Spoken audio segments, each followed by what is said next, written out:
Hello, my creative crafty friends. It's nice to see you again, and welcome if it's your first time. Today we'll be doing another sewing tutorial, and what we'll be sewing is a little trash bin for your car. You can hang it on your seat, your passenger seat, wherever you need it. And it does have a wipeable inside, and it is quilted, but you can choose to make it not quilted if that's what you'd like. But if you're ready to sew with me, let's go. This project is super beginner friendly, I promise. First, we're going to start off by cutting the main piece of fabric on the outside, and it's 13 side to side, 12 up and down, so 13 by 12 inches. And you need two of those, and then you need two liner pieces, also 13 by 12. And this is like a tablecloth that's like wipeable. I bought a long time ago. You can also have a iron-on type of wipeable material, just whatever you have. I'm just using this until I use it all up.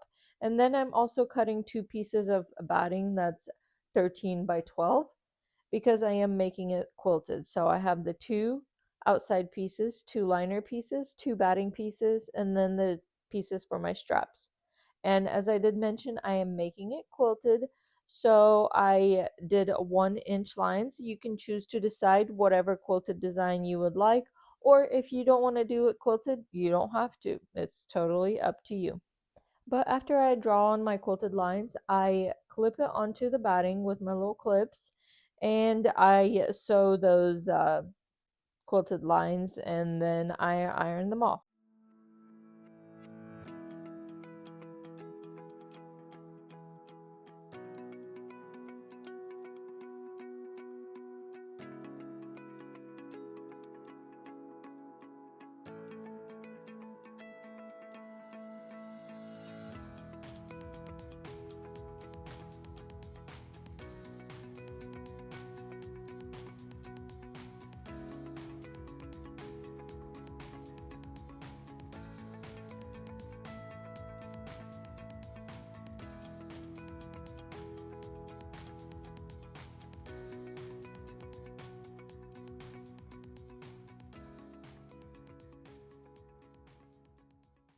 Now for the straps, there's two pieces. This one is going to be 12 inches by 4 inches, and you're going to fold it in half, iron it down, and then fold the halves into the half, and then fold it in half again. So you'll see me do it, and then you'll just stitch two lines across on the ends, just like up and down, straight stitch on the ends. And then for the little strap part, the second little one, it's going to be 4 inches by 4 inches, and you will do the same thing, except on this long one, you'll see me fold it inside on one end. You'll want to do that if you want it to look neater.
So here's that short piece, and your long piece will look the same, just straight stitch along the sides.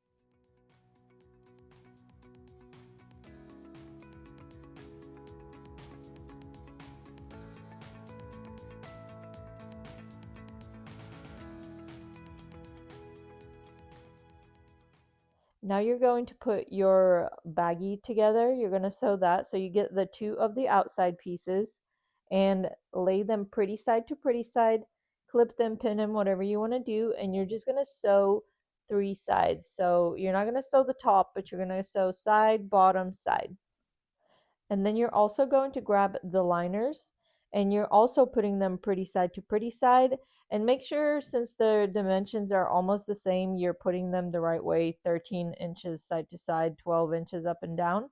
And this one you're sewing one side and half of the bottom and one side and half of the bottom, or a little bit less than half, because in the liner you want to leave a gap to turn everything right side out.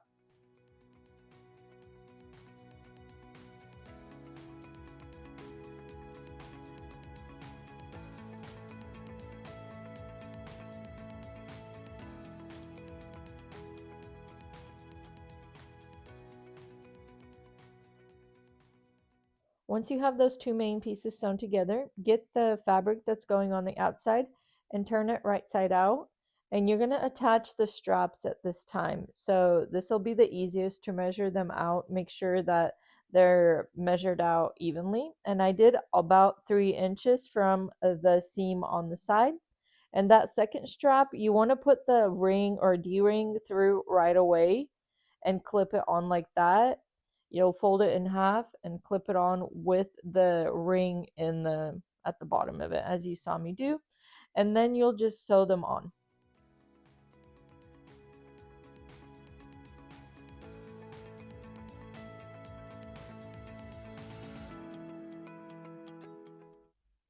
Now we're going to get the shape of the bag. So you'll want to turn the outside piece wrong side out again. And what I did is 1.5 inch squares. You can do bigger squares. That'll mean that your bag is going to be wider, but I like how it looks with the 1.5 inch squares. And I do that both on the batting, the outer fabric with the batting, and on the liner, so they're both the same. And then once I have that cut out, I clip it together diagonally, and then I just sew all four of the corners. So clip it like that. You'll sew a line right across diagonally like that on all four of the squares.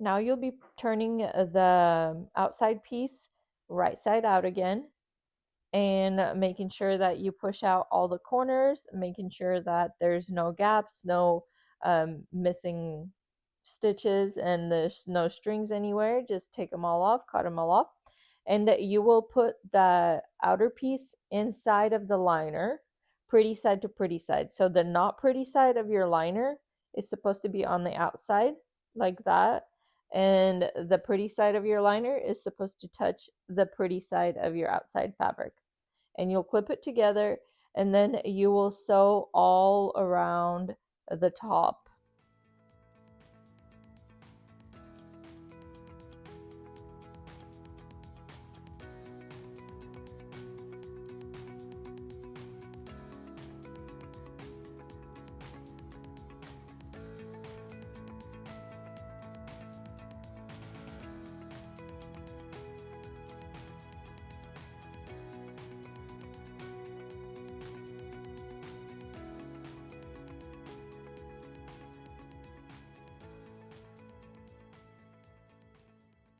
Now this is what it looks like, and this is where the little gap that you left in your liner comes into play.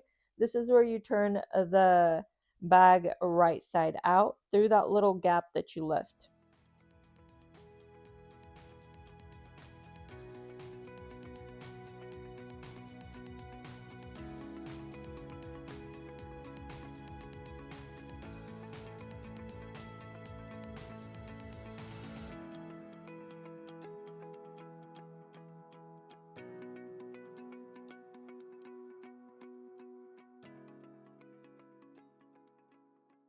Once you have turned it right side out, you want to get that wherever the gap is, make sure that the fabric is facing inside and just sew a straight stitch like we've done many times before across that gap, and then put the liner inside of the bag, making sure it's in there snugly and all in place. And then the top, you'll want to make sure that that liner is inside, and then you'll sew a straight top stitch all around, just making sure that you don't see the liner on the outside while you're sewing. Just kind of pull it down a little bit.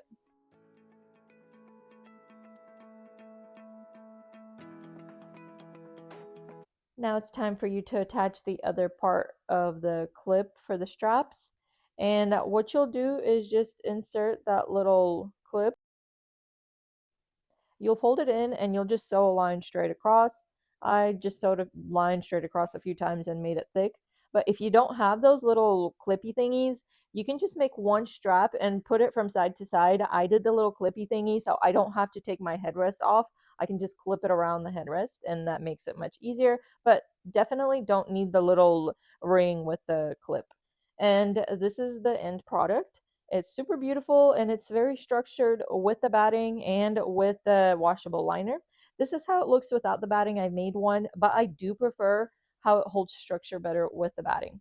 And this is the finished product getting put inside the car. I put it on my passenger seat, and I don't have a passenger in my seat a lot of times, so I can even swing it around to the front. Now, before the video ends, I did want to say a quick thank you for taking the time to watch this video and learning with me. I hope you did enjoy it and you're able to make one of these for yourself if that's what you're wanting to do. And I hope you have a wonderful rest of your day, night, or whenever you're watching this. And I'll see you again next time. Bye bye.